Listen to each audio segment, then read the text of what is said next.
स्वागत है दोस्तों आईटीआई टेक्निकल कोर्स में। जैसा कि सबको मालूम होगा कि सेकेंडरी की क्लासेस चालू हैं और टॉपिक का नाम है डीसी जनरेटर। इसके क्वेश्चन पेपर भी अपलोड हैं, आप लोग ज़रूर देख लेना। मैं आज आपको थ्योरी पढ़ा के बताऊंगा कि थ्योरी की तैयारी कैसे कर सकते हो, बुक के माध्यम से आप कैसे पढ़ाई कर सकते हो।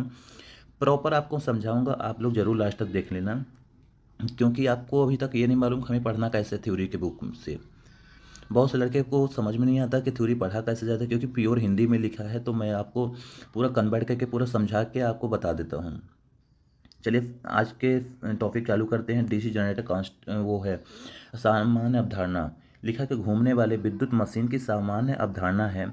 जैसे लिखा है कि घूमने वाली मशीन में दो भाग होते हैं। ठीक, अब सबको मालूम होना चाहिए जो हमारा जनरेटर होता है उसमें दो भाग होते हैं, एक स्टेटर होता है और दूसरा होता है रोटर। ठीक, एक स्टेटर जो होता है, स्टेटर स्टेशनरी पार्ट होता है, यानी जो घूमता नहीं है।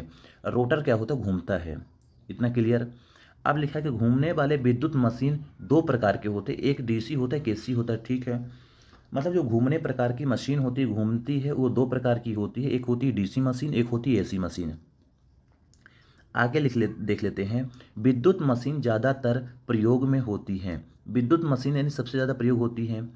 डीसी मशीन पे स्टेटर का प्रयोग फील्ड के रूप में और रोटर का प्रयोग आर्मेचर के रूप में होता है।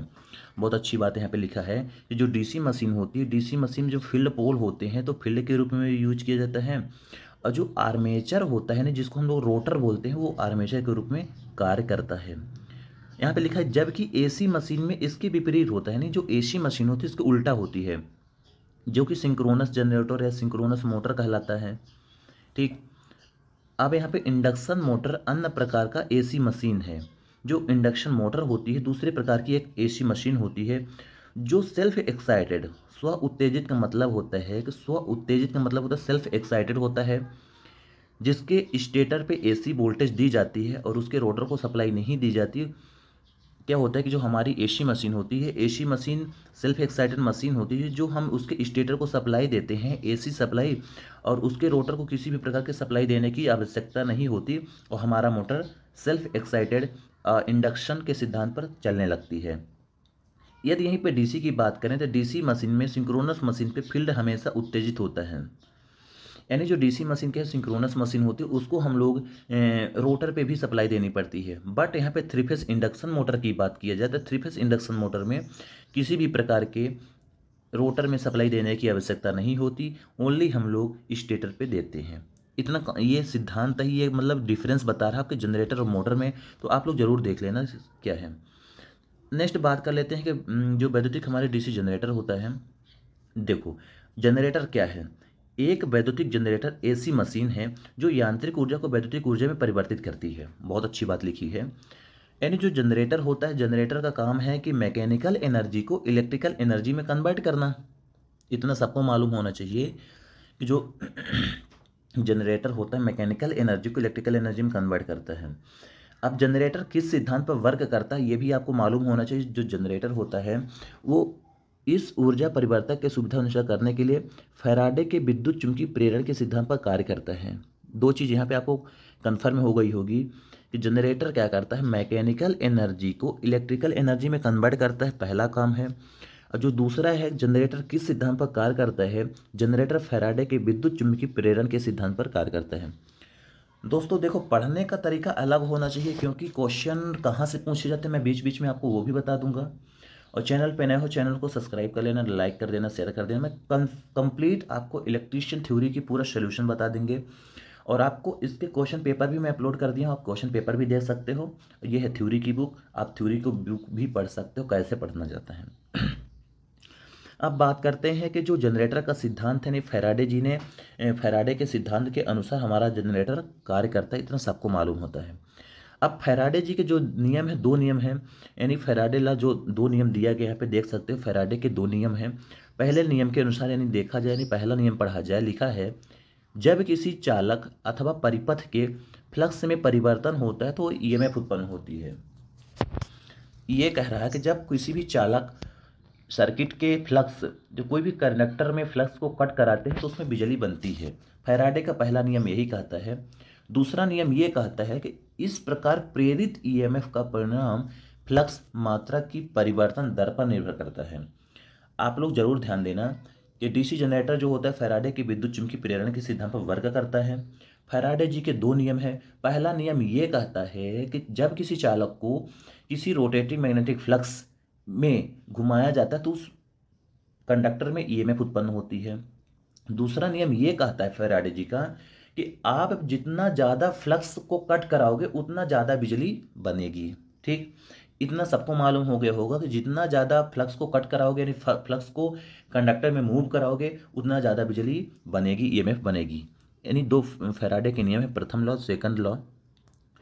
ये मतलब फार्मूला दिया गया डी क्यू बटे डी टी होता है। डी क्यू होता है डी फाई होता है परिवर्तित फ्लक्स होता है, डी टी होता है परिवर्तन में लगा समय। ये सारी चीज़ आप पढ़ लेना, नोट कर लेना। अब जैसे दिया है कि ईएमएफ के प्रकार, टाइप ऑफ ईएमएफ। फैराडे के नियम के अनुसार ईएमएफ के प्रेरण चालक और चुंबकीय फील्ड की अपेक्षित गति अथवा एक स्थिर चालक में फ्लक्स मात्रा के परिवर्तन द्वारा हो सकता है।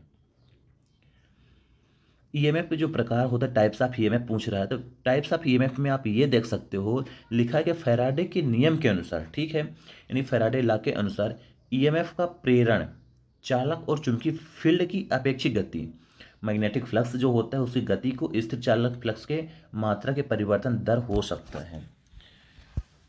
इतना समझ में आ गया होगा। चलो मैं नेक्स्ट दिखा देता हूँ। अब यहाँ पे जो हमारा ईएमएफ प्रोड्यूस हो रहा है यानी ईएमएफ उत्पन्न हो रहा है, ये जो ईएमएफ होता है गतिज प्रेरित ईएमएफ, डायनेमिकली इंड्यूस्ड ईएमएफ। क्या होता है, हम कंडक्टर को मूव कराते हैं फ्लक्स के बीच में, इसलिए हमारा डायनेमिक ईएमएफ उत्पन्न होता है, यानी गतिज ईएमएफ उत्पन्न होता है।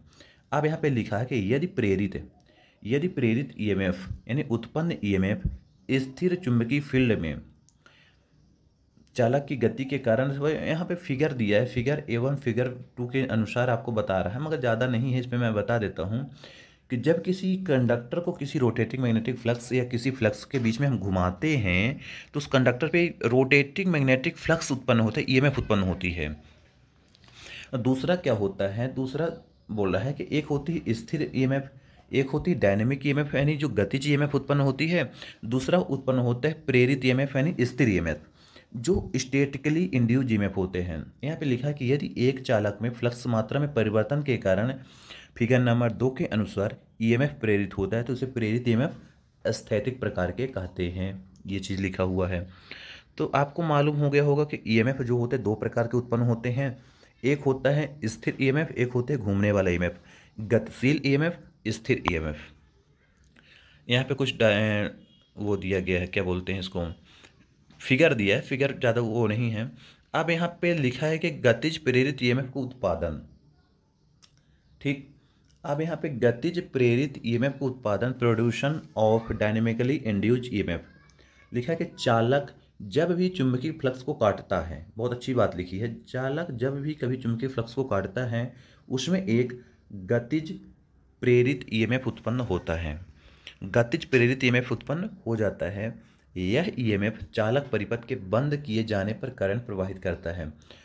जब हम किसी चुंबकीय फ्लक्स को एक कंडक्टर के माध्यम से कट कराते हैं तो उसमें एक गतिज प्रेरित ईएमएफ उत्पन्न हो जाता है और यह ईएमएफ जो होता है चालक परिपथ में, जब चालक सर्किट को हम क्लोज कर देते हैं, किसी लोड से जोड़ देते हैं तो उस लोड में धारा बहने लगती है। अब यहाँ पे ये बोला कि आप जो बिजली बनाते हो, बिजली बनाने के लिए आपको क्या क्या चीज़ चाहिए। पहला होता है मैग्नेटिक फील्ड, आपके पास यदि मैग्नेटिक फ्लक्स है तभी आप बिजली बना सकते हो।